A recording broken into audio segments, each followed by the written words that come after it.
নিজের সবটুকু দিয়েও যাকে পাওনি তাকে আর না খোঁজাটাই ভালো।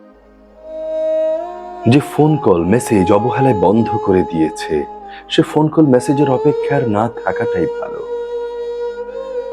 যে দরজায় তুমি বারবার কড়া নাড়ানোর পরও তোমার জন্য সে খোলেনি, সে দরজায় আর কখনো কড়া না নাড়ানোটাই ভালো।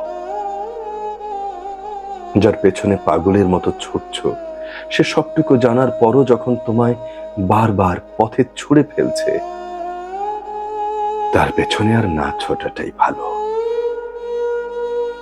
মানুষ যে বদলায় সেটা মেনে নিতে শেখো।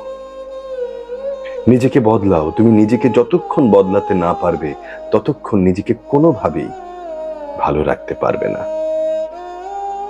তাই নিজেকে ভালো রাখার জন্য হলেও বদলে যাওয়াটা খুব জরুরি।